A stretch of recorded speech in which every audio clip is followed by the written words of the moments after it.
At 30,000 feet, she was royalty. But on the ground, she was just another target. A racist security agent saw a black woman in a hoodie and decided to teach her a lesson. He thought he was asserting his power. He never imagined he was about to be fired by his boss's boss. And she was standing right in front of him. Meet Agent Dan Miller, mid-40s, a man whose small kingdom was the first-class security lane at Singapore's Changi Airport. He loved power. The difference, the way wealthy travelers almost bowed to him.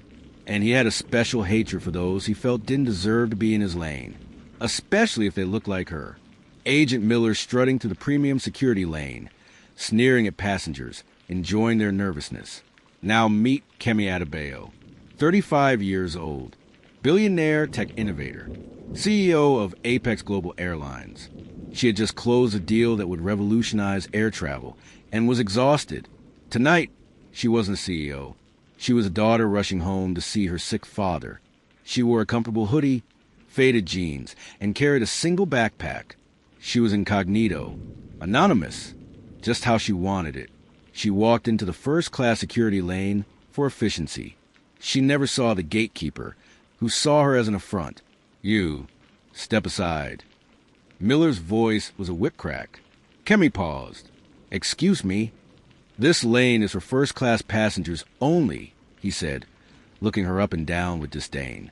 "I am a first-class passenger," Kemi replied, her voice calm but firm.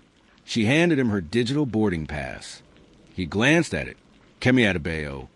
He mispronounced it deliberately. This ticket must be a mistake. Or a fraud. Kemi's patience, already thin, began to fray. "It's not a mistake. Now, may I please proceed?" Miller's lips twisted into a smirk. He was enjoying this. "We need to verify this. Empty your bag." "All of it." Kemi complied, placing her laptop, charger, and a small person bin. Miller pawed through her things. "This laptop, why is it so expensive? Did you steal it?" Kemi's eyes flashed. "I bought it."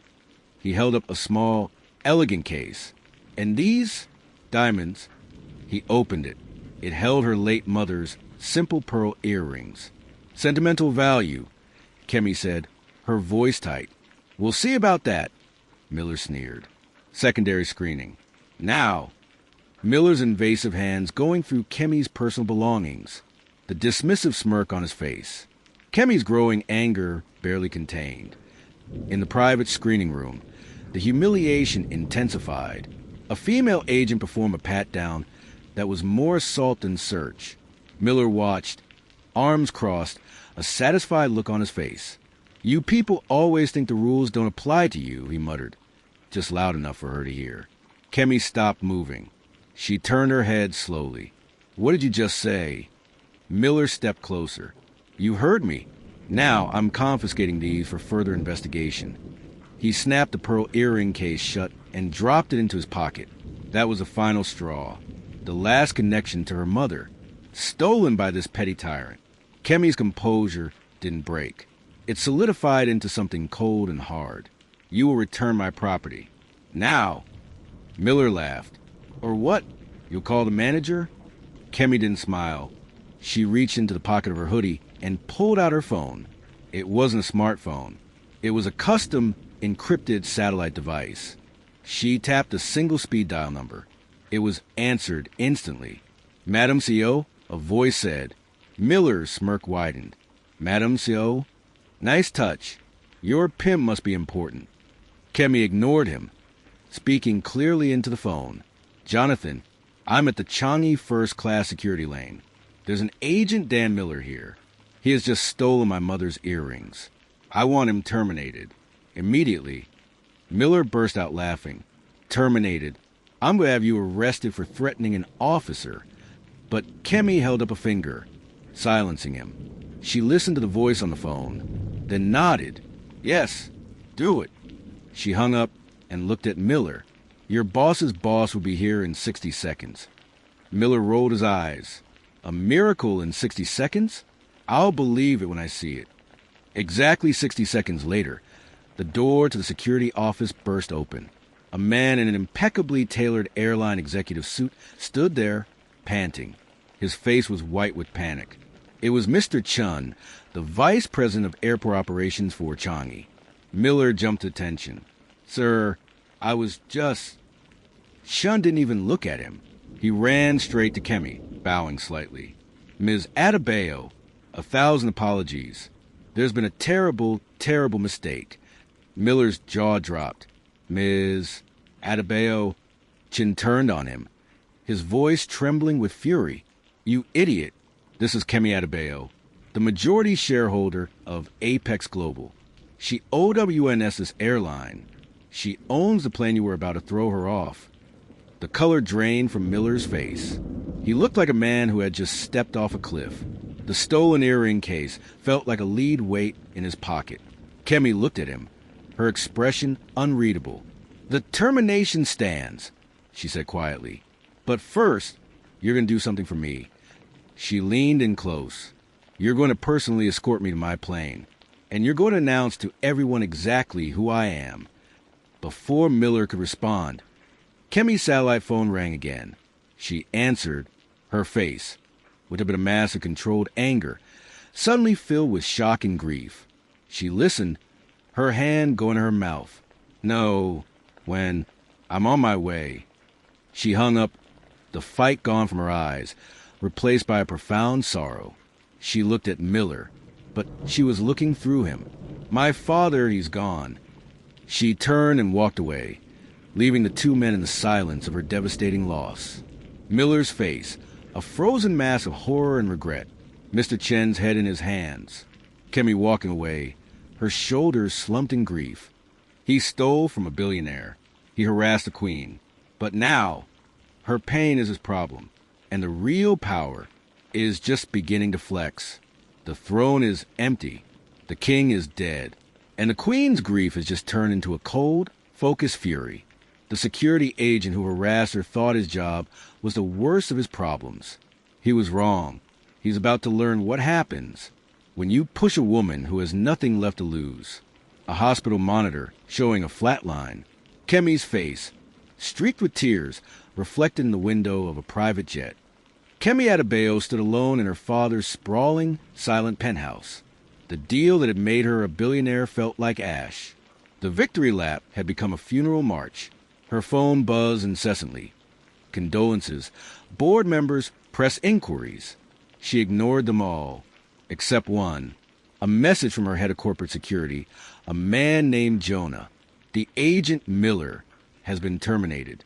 VP Chin has been suspended pending review. Awaiting your further instructions. Kemi's fingers typed a cold, simple reply. Review everything. Every complaint. Every security tape from every Apex lounge and partner airport for the last 5 years. I want a list of every Dan Miller. I want to see the rot. This was no longer about one man. This was about the culture that created him. And she was going to burn it to the ground. Kemi staring out the city lights, her reflection showing a face transformed from grief to grim determination. Meanwhile, Dan Miller drank alone in a dimly lit bar. The shame was physical sickness. Fired. Disgrace. His face was already all over social media, branded a racist. His phone rang. It was his wife, crying. The reporters are at the house. Dan, what did you do? He didn't answer. He just hung up and ordered another whiskey. A man slid onto the stool next to him, well-dressed, smelling of expensive cologne. Rough day, Mr. Miller? Miller grunted. Who are you? The man placed a business card on the bar. It was blank except for a phone number. I represent a party who believes you were treated unfairly. A party who has a vested interest in containing Kemi Adebayo's influence. We can make your problems go away.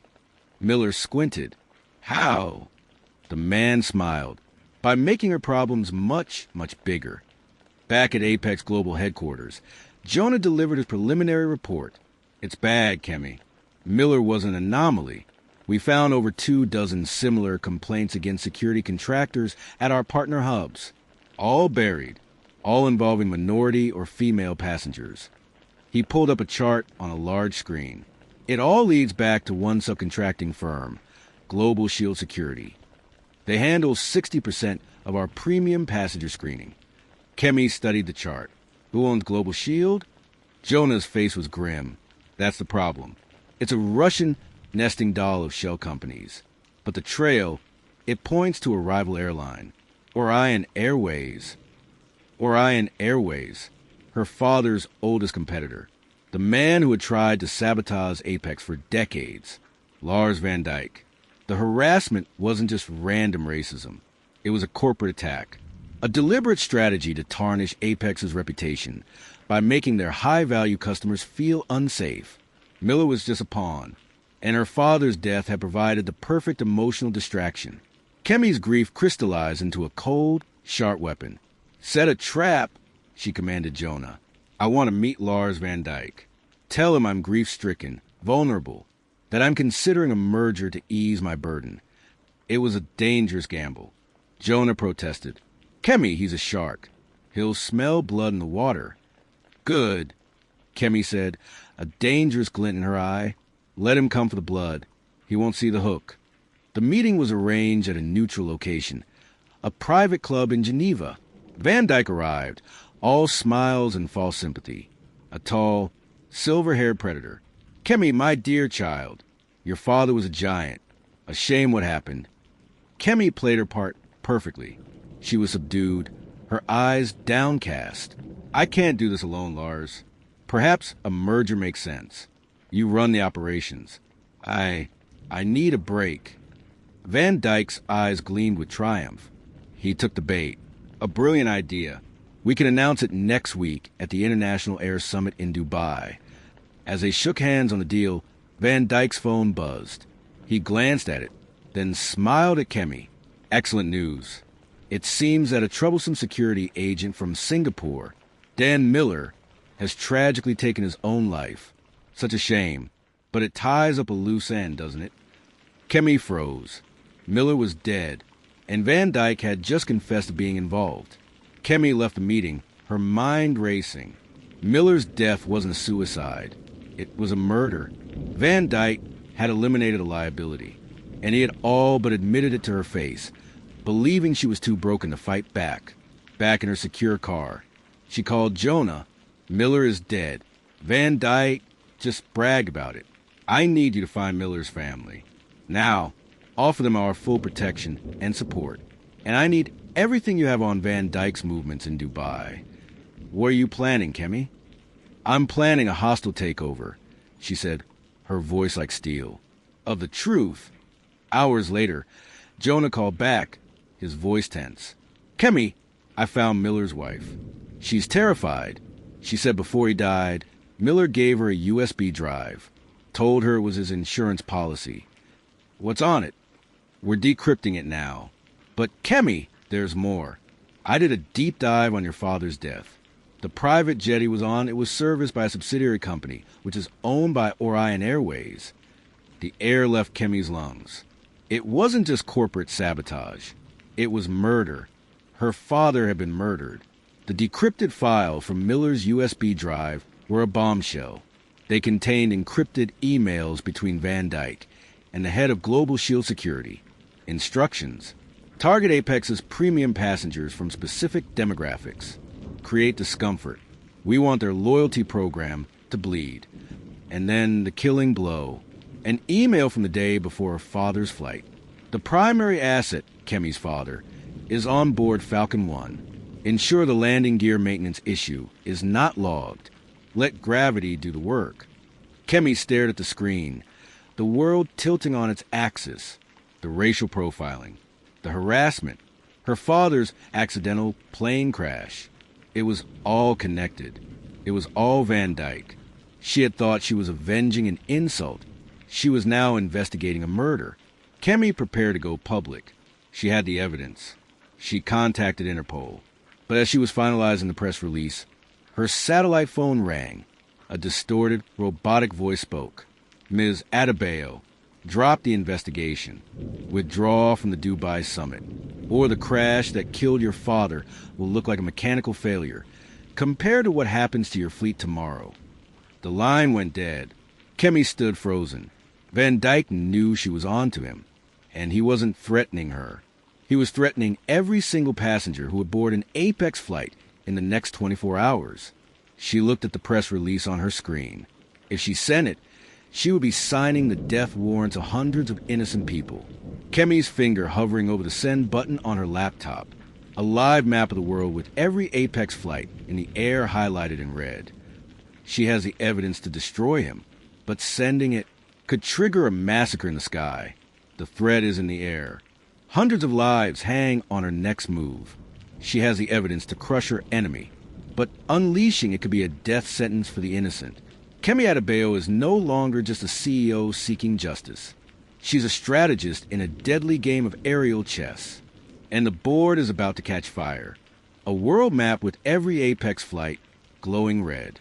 Kemi's face, pale but determined, reflected on a screen showing the threatening message. Kemi's finger trembled over the send button. For a terrifying second, she was paralyzed.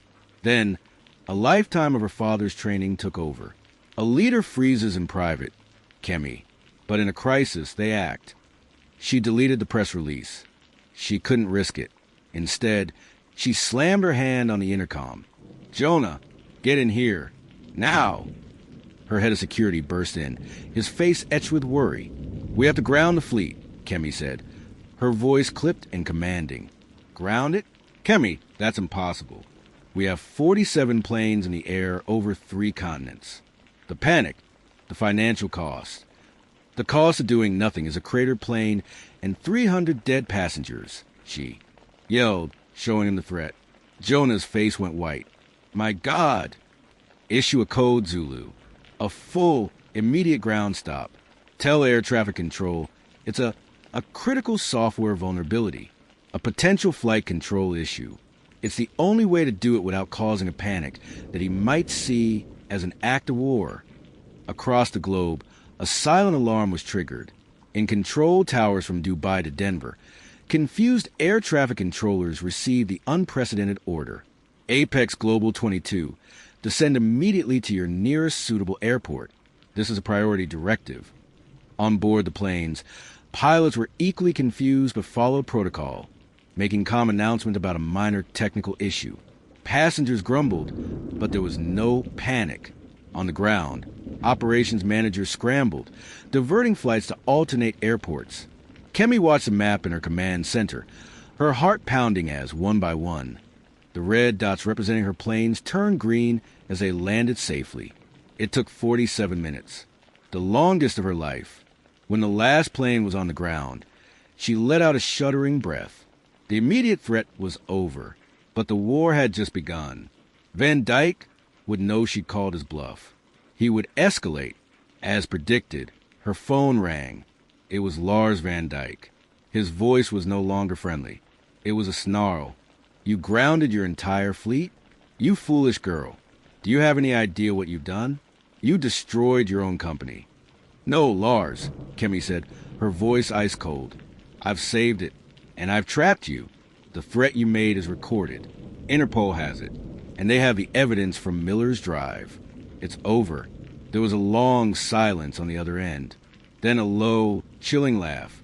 "You think I'd be so careless? Those emails are untraceable. And a threatening call from an unknown number? Please, you have nothing." "I have your motive," Kemi fired back. "And I have a witness. Miller's wife.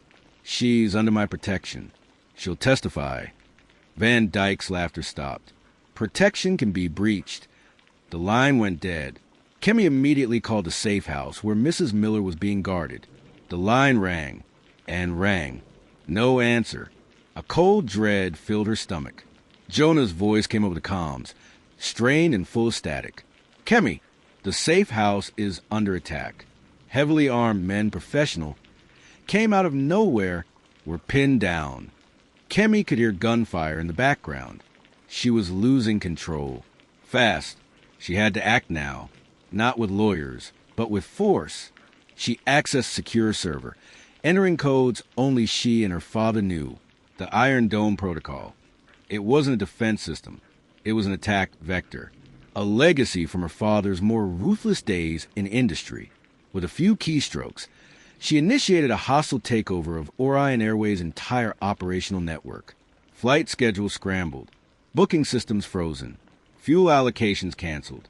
She was grounding his fleet, but as she worked, an alert flashed on her screen. Intrusion detected. Van Dyke was fighting back, his hackers trying to breach her firewalls. It was a digital war happening at light speed. In the midst of the cyber battle, Kemi's personal phone buzzed.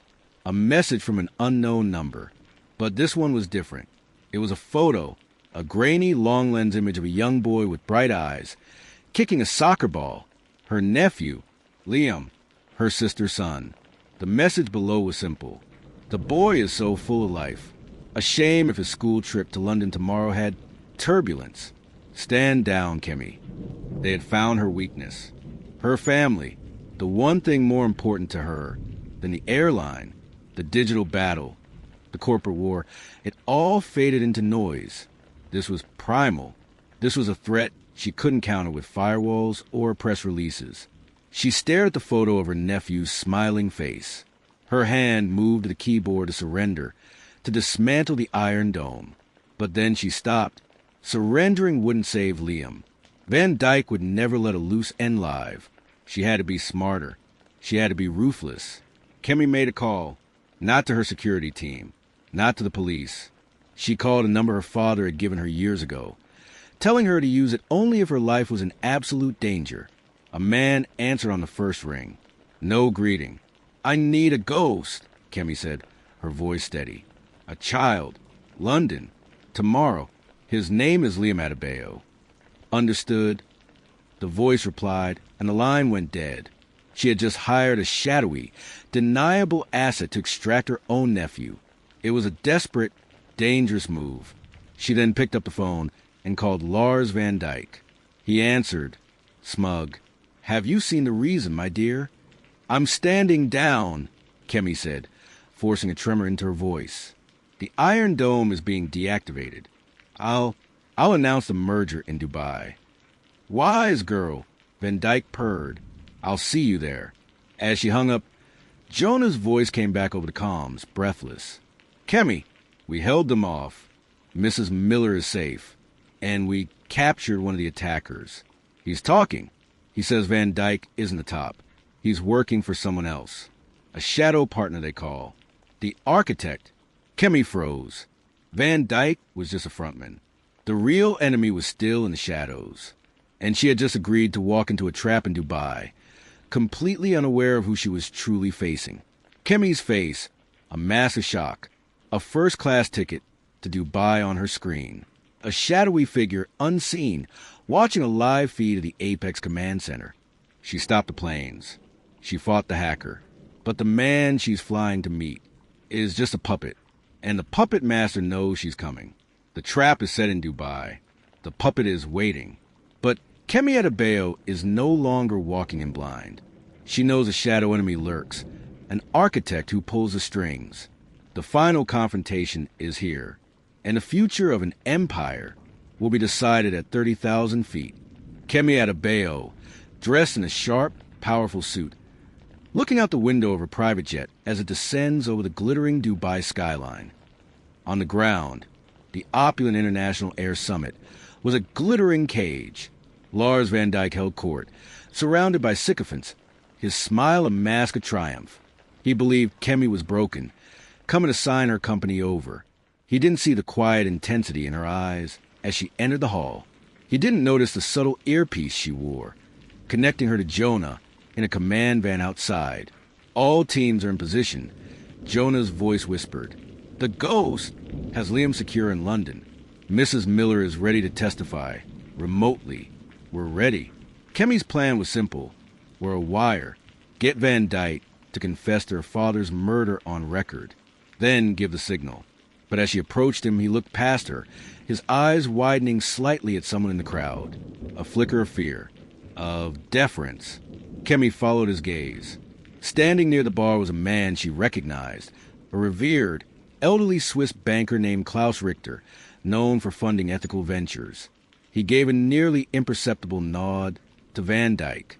The pieces clicked into place with terrifying clarity. Klaus Richter wasn't an ethical banker.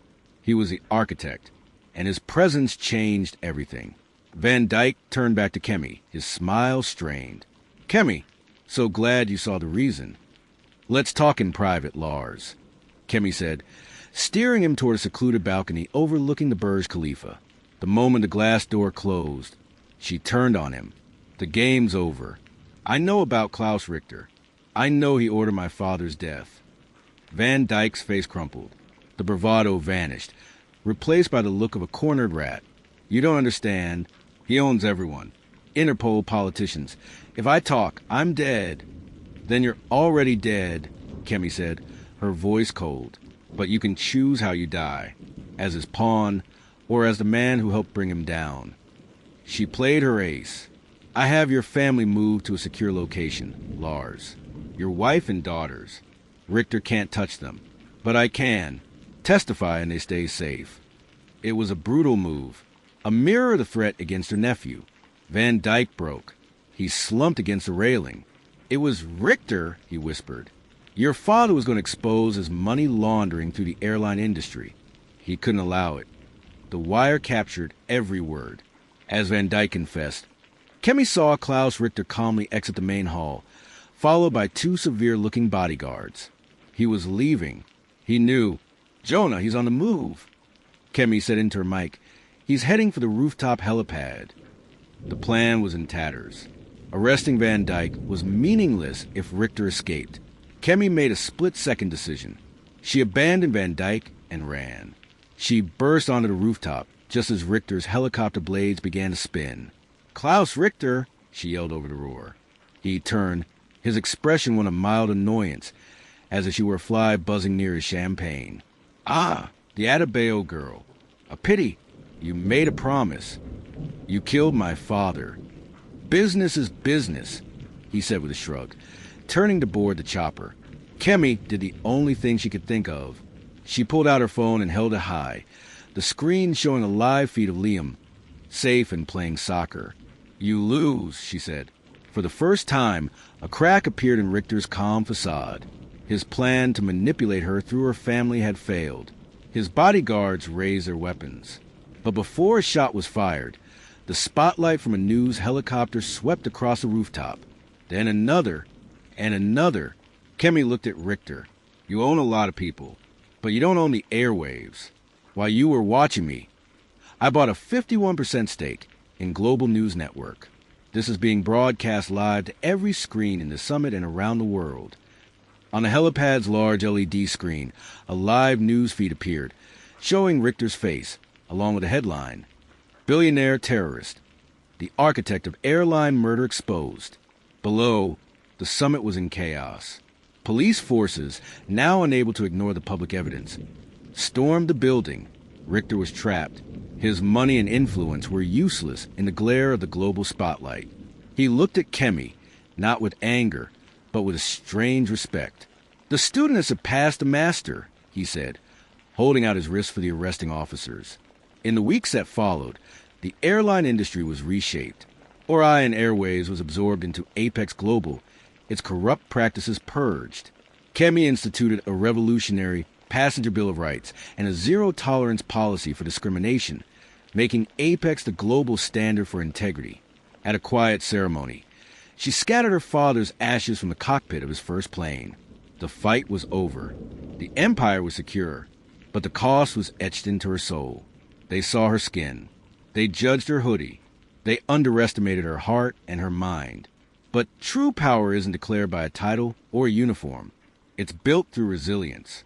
It's proven in the moment you choose justice over vengeance and legacy over revenge. Lesson, your value is not a price tag. Your power is not a title. It's the unbreakable will to remain human when the world tries to break you.